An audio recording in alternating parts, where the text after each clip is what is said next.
संयुक्त राष्ट्र महासभा में मंगलवार को इस्लामोफोबिया से निपटने के लिए 15 मार्च को एक खास प्रस्ताव जो है वो पारित किया गया। भारत ने अंतर्राष्ट्रीय इस्लामोफोबिया दिवस पर घोषित किए जाने पर यूएन में अपनी चिंता जताई है। भारत ने साफ कर दिया है कि हिंदू, बौद्ध और सिख धर्मों के विरुद्ध भी फोबिया बढ़ रहा है। ऐसे में किसी एक धर्म विशेष के खिलाफ ही फोबिया को इस तरह से पेश किया जा रहा है, इसके लिए अंतर्राष्ट्रीय दिवस घोषित करना पड़ा है। ये अच्छा नहीं है। भारत की तरह ही फ्रांस ने भी इस प्रस्ताव पर चिंता जताई है और कहा है कि प्रस्ताव किसी धर्म विशेष का चयन करके धार्मिक असहिष्णुता के खिलाफ लड़ाई में विभाजन पैदा करता है।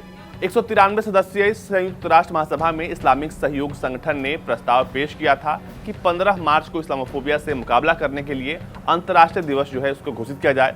ये प्रस्ताव पाकिस्तान, अफगानिस्तान, बांग्लादेश, चीन, मिस्र, Indonesia, Iran, Iraq, Jordan, Kazakhstan, Kuwait, Kyrgyzstan, Lebanon, Libya, Malaysia, Maldives, Mali, Qatar, Saudi Arab, Turkey, Turkmenistan, Uganda, संयुक्त अरब अमीरात, उज्बेकिस्तान और यमन ने साथ मिलकर इसे पेश किया था। संयुक्त राष्ट्र में प्रस्ताव को स्वीकार किए जाने पर भारत के स्थायी प्रतिनिधि टी.एस. तिरुमूर्ति ने संयुक्त राष्ट्र महासभा में कहा, भारत समझता है कि पारित प्रस्ताव कोई मिसाल कायम नहीं करता। इससे कई और धर्मों से संबंधित फोबिया के प्रस्ताव भी संयुक्त राष्ट्र महासभा में आएंगे और संयुक्त राष्ट्र धार्मिक खेमों में बढ़ जाएगा।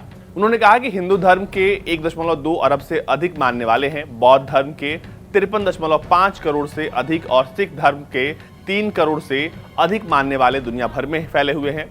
अब समय आ गया है कि हम धार्मिक आधार पर फोबिया की उपस्थिति को स्वीकार करें, न कि किसी एक धर्म के खिलाफ फोबिया पर बात करें। उन्होंने आगे कहा कि ये जरूरी है कि संयुक्त राष्ट्र ऐसे धार्मिक मामलों में न पड़े।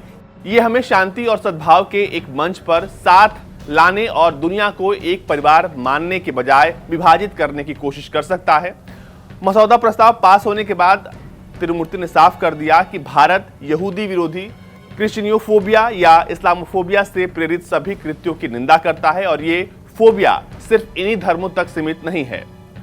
तिरुमूर्ति ने साफ किया कि संयुक्त राष्ट्र महासभा के सदस्य देशों को यह नहीं भूलना चाहिए कि 2019 में पहले ही ये तय हो चुका है कि 22 अगस्त को धार्मिक हिंसा के शिकार लोगों के साथ सहानुभूति के अंतर्राष्ट्रीय दिवस के रूप में उसे मनाया जाएगा और इसमें सभी धर्मों के लोगों की बात आ जाती है। इसलिए खास तौर पर किसी एक धर्म को इतना तवज्जो न दिया जाए। उन्होंने कहा कि हम 16 नवंबर को अंतर्राष्ट्रीय सहिष्णुता दिवस भी मनाते हैं। हम इस बात से सहमत नहीं हैं कि हमें एक धर्म के प्रति फोबिया को इस तरह से पेश करना चाहिए, उसके लिए अंतर्राष्ट्रीय दिवस मनाने की जरूरत पड़े। उन्होंने दूसरे धर्मों के प्रति बढ़ते फोबिया के उदाहरण देते हुए कहा कि तालिबान द्वारा अफगानिस्तान में बामियान बुद्ध को खत्म करना, गुरुद्वारा परिसर का उल्लंघन, गुरुद्वारा में सिख तीर्थयात्रियों का जो है नरसंहार, मंदिरों पर हमला, मंदिरों में मूर्तियों को तोड़ने की महिमा मंडन सहित इसके कई उदाहरण हैं।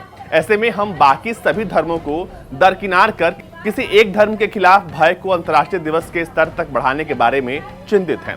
तिरुमूर्ति ने साथ ही भारत का जिक्र करते हुए भी कहा कि भारत को इस बात पर गर्व है कि वहां सभी धर्मों को बराबर सम्मान देने की परंपरा रही है।